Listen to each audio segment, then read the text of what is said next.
She walked in expecting an anniversary dinner. Instead, her husband sent her to the staff table and proposed to his mistress before the whole Congratulations, we're so restaurant. happy for you. His This family is incredible. applauded. Get a picture. Then a waiter rushed to the manager, whispering fast. For the first time that night, someone looked away from the happy couple and toward the woman sitting alone in the corner. The night Maison Laurent glowed brightest was the night a good woman learned the man she loved had been planning her shame. It began with a dress, a simple one, deep green, the color she wore on their very first date 10 years before. She pressed it twice that evening because her hands kept shaking with excitement. Tonight was their 10th anniversary, 10 years. She had circled the date in red ink on the kitchen calendar 3 weeks earlier, and every morning since, her eyes had found that little red circle and her heart had lifted. She had stood in front of the mirror for a long time before leaving the house. She touched the small lines at the corners of her eyes and did not hate them. She had earned them. 10 years of marriage. 10 years of building something with a man she had loved since they were both young and foolish and hungry. The lines were proof she had lived, and tonight, she believed, was proof it had been worth it. She carried a small gift in her hands, wrapped in brown paper, tied with a thin ribbon she had ironed flat so it would lie just right. Inside was nothing expensive, just a photograph she had found buried in an old shoebox, the two of them when they were young and broke and laughing outside a tiny run-down diner, their whole life still ahead of them. She had framed it herself with money she did not spend on something fancier on purpose, because she thought the meaning would matter more than the price. She thought he would cry. She thought tonight would be the night they remembered who they used to be, before the big house and the nice cars and the years that had quietly grown cold between them. She thought she could reach back and find the man she married. She did not know that the man waiting inside had already decided to break her heart in front of strangers. She did not know the photograph in her hands would never be opened. She did not know that the kindest thing she had done all year was about to become the cruelest joke of the night. His name was Desmond, tall, sharp-jawed, dressed in a charcoal suit that fit him too well to be his own taste. He stood near the front of the restaurant, checking his watch, smoothing his tie, his eyes scanning the door like a man waiting for something he had carefully arranged. When she walked through the door, the candlelight catching the green of her dress, he did not smile. She smiled enough for both of them. She always had. For 10 years, she had been the warmth in the room, the one who softened his sharp edges, the one who laughed first so others felt safe to laugh too. "You made it," he said. His voice was flat, cold in a way she felt before she understood it. The words landed wrong, like a greeting offered to a stranger who had arrived at the wrong party. "Of course I made it," she laughed softly, brushing off the chill, telling herself she had imagined it. 10 years, Desmond. I would have crawled here. He glanced past her shoulder toward the main hall where a long table sat dressed in white linen and gold candles, set for many guests. Then he looked back at her, and something in his eyes shifted, like a door closing on a room she would never enter again. "Listen," he said. "The main table is reserved. Something important is happening tonight. I need you to sit over there." He nodded toward the back, near the swinging kitchen doors, where a small plain table sat tucked beside the service station. The staff table, the one where waiters folded napkins and caught their breath between rushes, where busboys set down heavy trays. She blinked. The smile on her face wavered. "I'm sorry?" "Just for a little while," he said, already turning his shoulder away from her. "Trust me."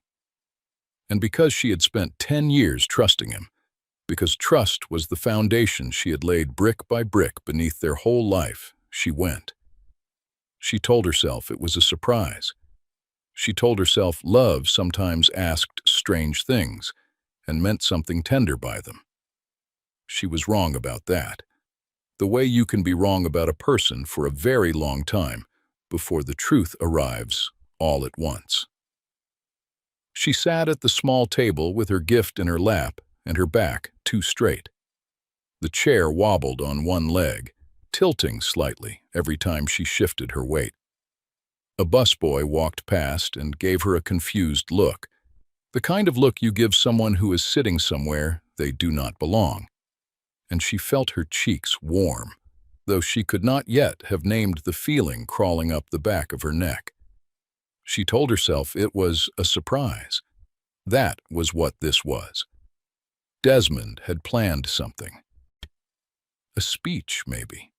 A renewal of their vows in front of friends and family. He wanted her out of the way so he could set it all up, so the moment would land just right. She held that thought like a candle in a dark room, cupping her hands around its small flame, refusing to let the draft put it out. From the staff table, she could see the whole main hall. She watched the waiters move. She watched the candles flicker. She watched the door, waiting to see who Desmond had invited to witness whatever beautiful thing he had planned. Then his family arrived, and the candle began to gutter. His mother came first, draped in burgundy silk, her chin lifted high, her perfume arriving a full step before she did.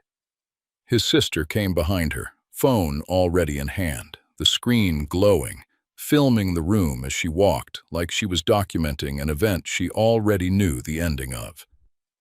They did not come to the staff table. They did not even glance toward it. They swept past her and took their seats at the main table, laughing, settling in like royalty arriving at a coronation. She lifted her hand to wave, a small, hopeful gesture. His mother's eyes passed right over her, the way you pass over a stranger on a crowded street, and kept moving. The cold feeling in her stomach grew teeth. Then the music softened. The lights seemed to gather toward the center of the room, and a young woman entered the main hall, and the whole night tilted on its axis. The woman wore red. Bright, deliberate red, the kind of red that wants to be seen and dares you to look away. She was younger. She moved like she owned the floor, like the room had been arranged for her arrival. And Desmond turned to look at her with an expression his wife had not seen on his face in years. Warmth, hunger, joy. The exact look he had once turned on her in the days when they had nothing but each other. He reached for the woman's hand and pulled her toward the center of the main hall, beneath the gathered light. And then, in front of the linen and the gold candles, and his applauding family and a room full of strangers, Desmond went down on one knee. The wife did not move. She could not. Her body had turned to stone in the wobbling chair beside the kitchen doors, the brown paper gift pressing into her stomach where she clutched it. She watched her husband of 10 years pull a small velvet box from his jacket. She watched him open it. She watched the candlelight catch on a ring far bigger than the thin band still circling her own finger. The band he had slipped on with shaking hands in a courthouse a decade ago, when a ring like that one in the box would have been a year of his wages. "You are the best thing that ever happened to me," Desmond said, loud enough for the whole room to hear, loud enough to reach the staff table, though he did not know it traveled that far. "Marry me." The woman in red gasped, pressed her hands to her mouth, and nodded, and the diamond caught the light as she reached for it. The main table erupted. His mother stood, clapping, dabbing at her eyes with a folded napkin, performing joy for the room. His sister held the phone steady, capturing every second, the little red recording dot glowing. Guests at nearby tables turned and smiled and raised their glasses, charmed by the beautiful proposal. Strangers delighting in a stranger's happiness.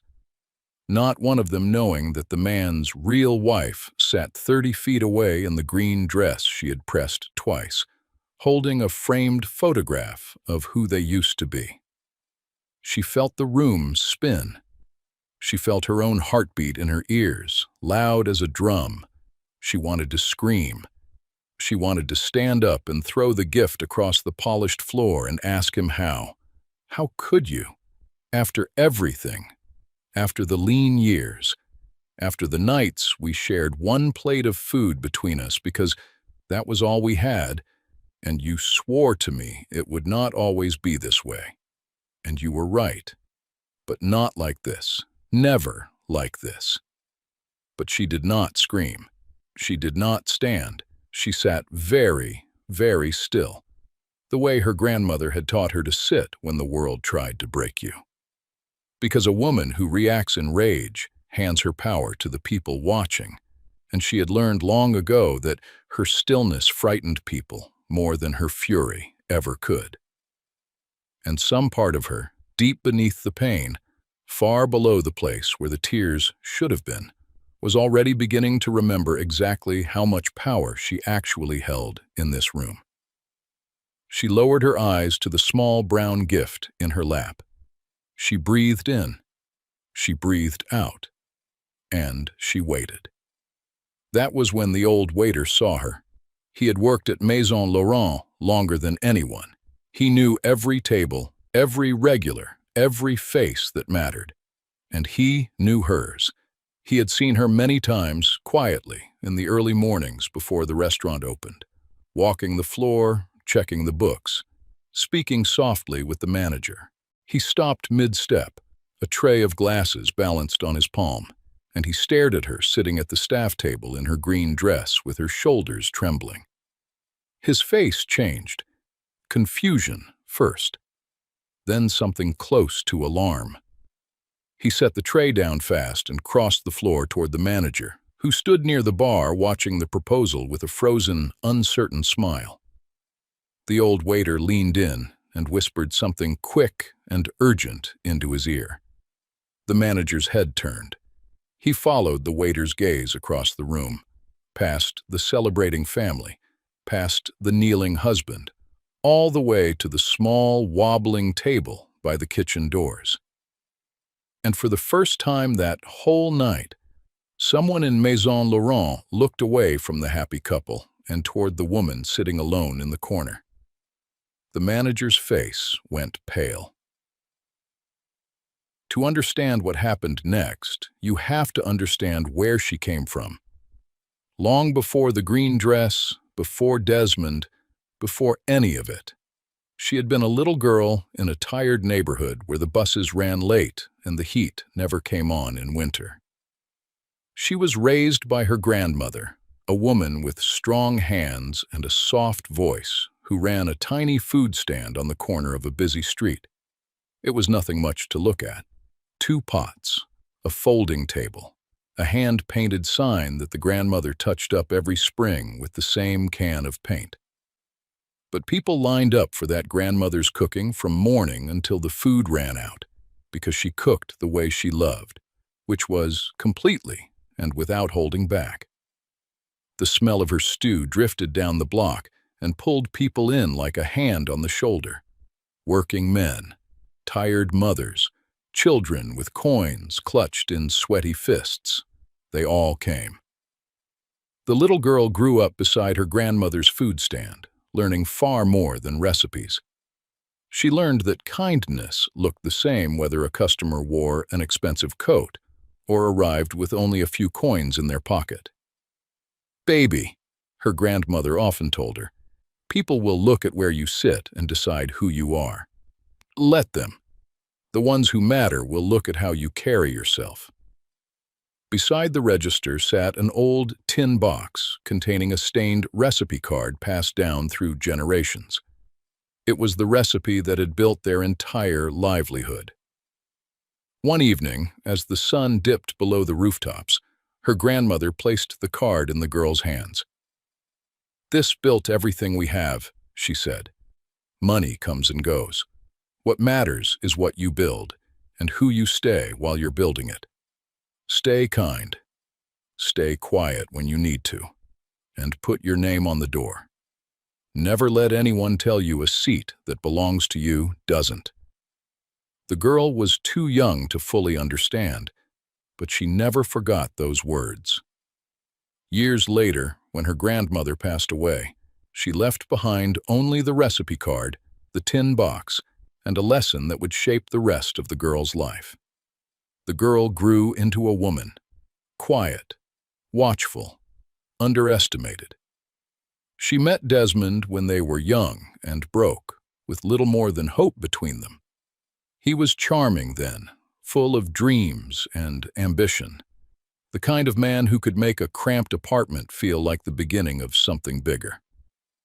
They married in a small ceremony, and for a while, they were genuinely happy.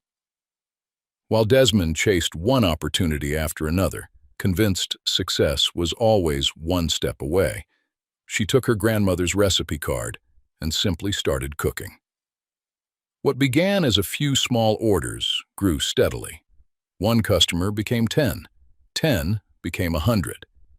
She worked quietly, saved carefully, and built something real while nobody was paying attention. A weekend pop-up in a borrowed kitchen, then a catering order for a neighbor's birthday, then a referral, and another. The stew that built her grandmother's corner stand began building something new in her hands. One bowl, one order, one careful step at a time. She kept her prices fair and her portions generous, the way her grandmother had, and the word spread the way good things spread, slow and sure and unstoppable. She saved every dollar she could and told no one how much. Not even Desmond. Especially not Desmond, who had started to change in those years, who had started caring more about how things looked than what they actually were, who had begun to talk about the kind of life they should have and the kind of people they should be seen with.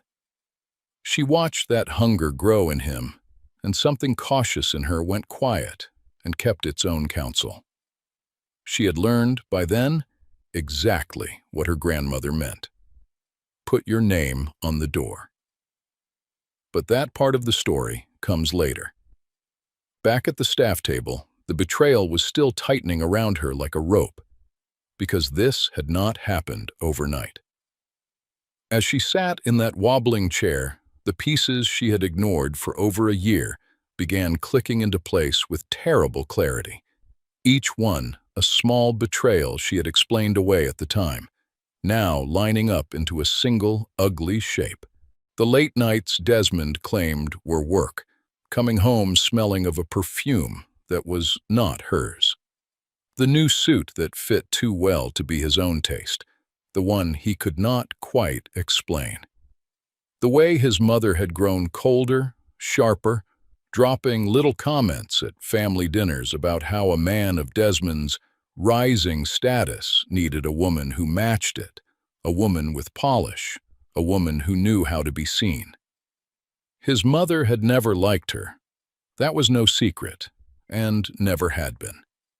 The older woman had decided long ago that the quiet girl from the tired neighborhood was not good enough for her son, not grand enough, not loud enough to reflect the glory she imagined for her family. But in the last year, the dislike had curdled into something far worse. The older woman had begun whispering in her son's ear that his wife was beneath him now, that he had outgrown her, that she was plain and quiet, and an embarrassment to the family they were supposedly becoming. And Desmond, who had always wanted to be seen as more than he was, drank that poison down like sweet wine and asked for a second glass. The woman in red had appeared somewhere in the middle of all that. Younger, louder, quick to laugh at his jokes, and quicker to admire the life she assumed he provided, never once asking where any of the comfort actually came from. The big house with its bright kitchen, the two good cars in the drive, the ease of it all, the way bills were simply paid and worries simply vanished. She assumed it was his. She assumed he was a successful man, a provider, a catch. They all assumed it was his. That was the cruelest part. Not one of them, not the husband, not the mother, not the mistress, had ever once stopped to wonder whose hands were really holding everything up. And so the three of them had quietly planned this night together. Not a divorce filed in private, not an honest, painful conversation behind a closed door, a public spectacle, staged and lit and recorded, designed to shame the quiet wife so badly that she would simply disappear. They wanted her to crumble in front of strangers, to flee in tears, to slink away in humiliation and never come back, so they could keep the house and the cars and the comfortable life they all believed was theirs to divide between them. They had chosen Maison Laurent on purpose. Desmond had said it was because it was elegant, expensive, the kind of place that would make the proposal look grand on his sister's glowing phone screen, the kind of backdrop that announced you had arrived. He had no idea why the choice was truly, terribly perfect. He had no idea at all. He had walked his wife into the heart of her own kingdom and told her to sit with the servants. She sat with all of it crashing over her at once, and for a long moment she broke, not loudly, inside. Somewhere deep and private where no one in that bright room could see, a place that had no sound. She thought of the lean years, the nights they split one plate of food and laughed about it because laughing was free. The way she had believed, truly believed, that they were building something together, two pairs of hands on the same dream. She had given him a decade of loyalty, a decade of quiet sacrifice, a decade of letting him stand in the light while she held up the floor beneath him. And he had answered all of it by seating her with the busboys so he could kneel for another woman in front of a recording phone. The pain was so large, it went past pain and came out the other side as something cold and still. Her hands stopped shaking. Her breathing evened out. Her face went smooth and empty, the way the surface of deep water goes smooth.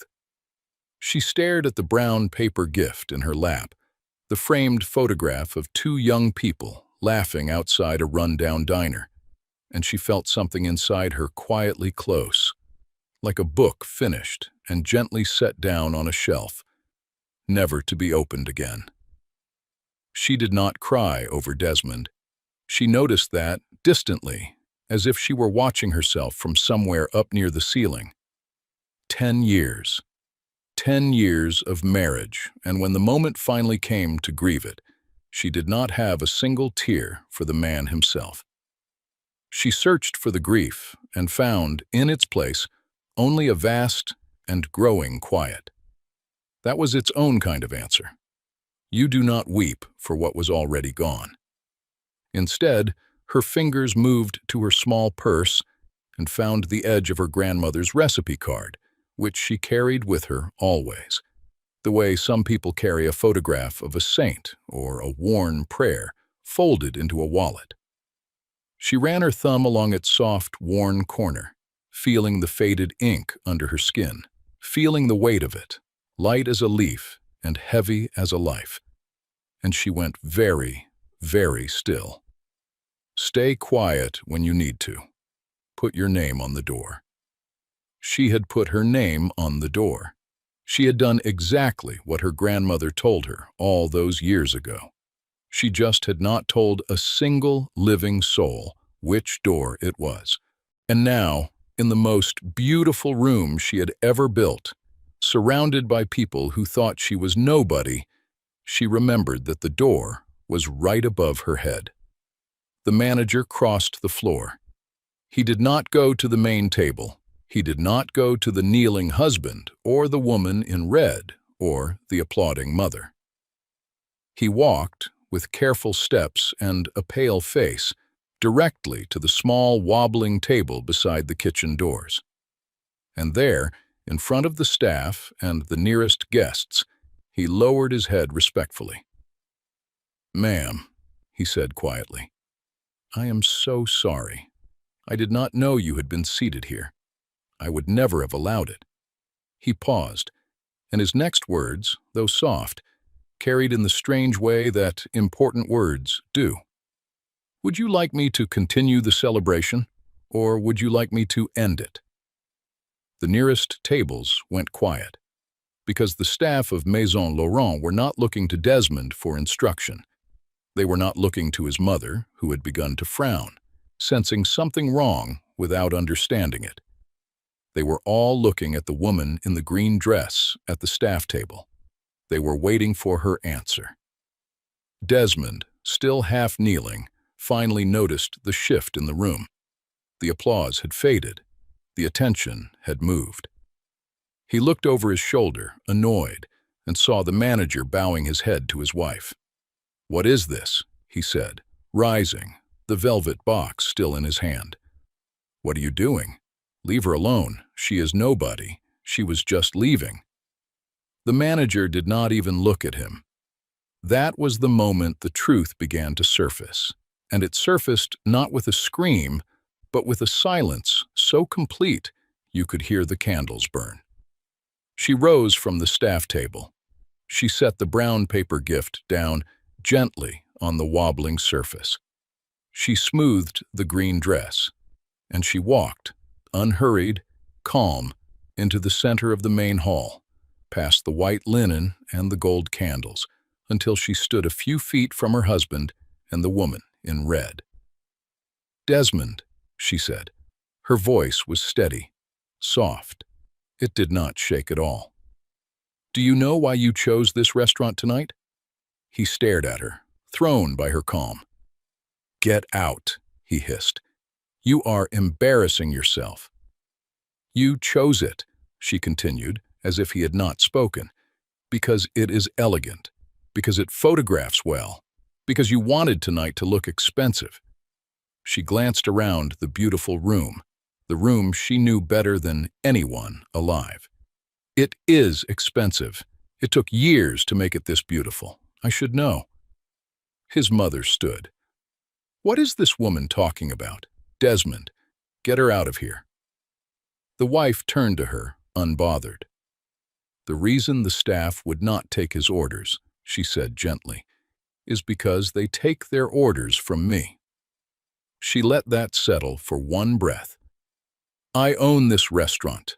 Every plate, every chair, every candle on that table, including," she added, with the faintest tilt of her head toward the celebration, "the champagne you have been drinking to toast my husband's engagement." The room did not gasp. It simply stopped. It was true, and the telling of it was almost quiet, which made it land all the harder. Years before, the very building they all stood in had been a failing little place on the edge of going dark forever. The same spot, the very same walls, where she and Desmond had shared their first real date back when they had nothing but each other and a single plate of food between them. She had never forgotten that night. It lived in her like a warm coal. So when the place came up for sale years later, falling apart and drowning in debt, its old owner desperate to be rid of it, she had taken the money she had quietly built from her grandmother's recipe, every saved dollar, every catering order, every careful year of work nobody had bothered to notice, and she had bought it.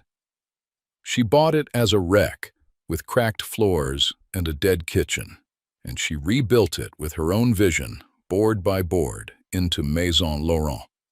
She did it without fanfare. She did it without telling Desmond, because by then he had become a man who measured everything by how it looked to others. Who would have wanted to put his name on it and parade it around? And she wanted, just once, just one thing in all the world that was hers and hers alone, untouched by his hunger and his mother's judgment, built on her grandmother's hands and her own 2 feet. She had stocked the kitchen with her grandmother's recipes, that humble corner-stand stew reborn on fine china. She had hired the old waiter herself years ago, recognizing in his quiet pride something she trusted. She had walked these floors in the early mornings before service, before the city woke, while Desmond still slept soundly in a bed her work had paid for, believing the comfortable life around him flowed from his own vague successes, never once asking in all those years where the money truly came from. It had come from her, all of it, the house, the cars, the ease he wore like a birthright. She had carried him on her back for years and let him believe he was walking on his own, because that was the kind of love she had been raised to give, the kind that does not keep score, the kind that lifts a person up without ever asking to be thanked. And he had repaid every ounce of it by trying to humiliate her, publicly, cruelly, with a camera rolling, in the one place on this entire earth that was most truly, most completely hers. Desmond's face came apart slowly. The arrogance drained first, then the color. Then something underneath it cracked, and what was left was a man who suddenly understood, far too late, exactly what he had done and exactly what it had cost him. "You," he started. "You never told me." "You never asked," she said. "Not once in 10 years did you ask where any of it came from. You just spent it." The woman in red looked between them, the engagement ring still bright and ridiculous on her finger, her face beginning to register a calculation she had not expected to make tonight. The big house, the cars, the lifestyle, none of it his. His mother sat down hard, the burgundy silk crumpling around her, her sharp chin no longer lifted. The wife did not raise her voice. She did not need to. She turned to the manager, who still stood at respectful attention beside her. "End the celebration," she said simply. "And please remove these guests. Their reservation is canceled." Then she looked at Desmond one last time, and there was no hatred in her face. Only a tiredness, and underneath it, something that looked almost like peace. "You sat me at the staff table," she said, "in a building I own, and you called me nobody. That is the truest thing you ever said about how you see me. Thank you for finally being honest." And she turned and walked away, leaving them all in the silence of the room she had built. What followed did not need her hand. She simply withdrew what had always been hers and let their own choices arrive to meet them. The comfortable life Desmond had worn like his own skin had never belonged to him. The house was hers. The accounts were hers. When the truth settled and the marriage ended, he found himself standing in the cold daylight with no career of his own, no fortune, and no soft place to land. He had spent 10 years believing he was a wealthy, important man, and discovered he had been a guest in his wife's life the entire time. The woman in red did not last a week.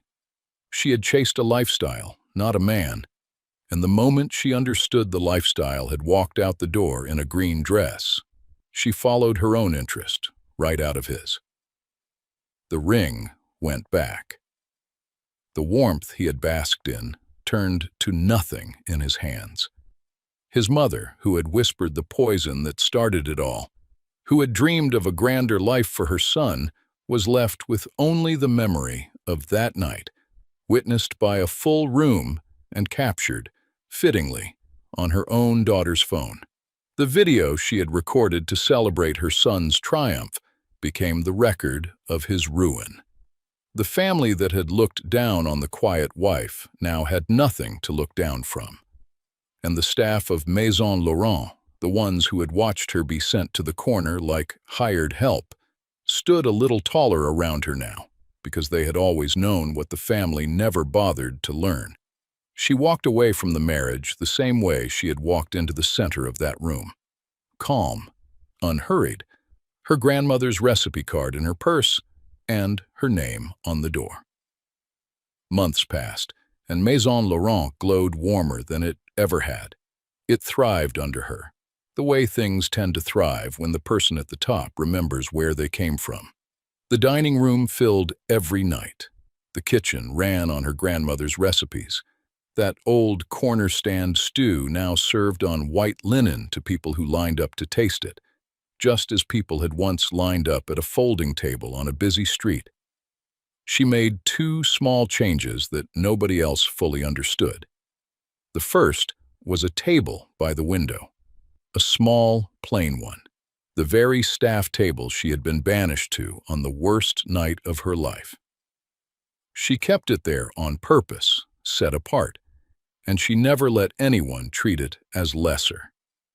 Sometimes she sat there herself in the quiet hour before service, drinking her coffee, looking out at the street, remembering the night she was underestimated for the last time.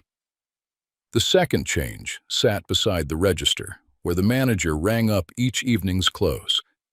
Framed beneath clean glass was a small, stained, handwritten recipe card. The ink faded at the edges, the corners soft with age. The card that built everything. The card her grandmother had pressed into her small hands a lifetime ago, telling her it was never about the money, but about what you build and who you stay while you build it.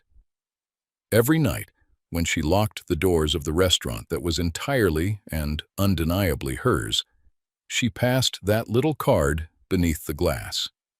And every night, she thought the same thing. I put my name on the door, Grandma, just like you said. The truth of it is simple, and it is this. The people who underestimate your silence have no idea what you are building inside it. They see a quiet woman at a small table, and they decide she is nobody. They mistake gentleness for weakness, patience for surrender, dignity for defeat. And they never once stop to wonder whose hands actually built the room they are standing in. She did not destroy her husband. She did not have to. She simply stopped carrying a man who had never once asked what he weighed. She let go, and gravity did the rest. Real strength does not announce itself. It does not kneel in the center of a crowded room begging to be seen.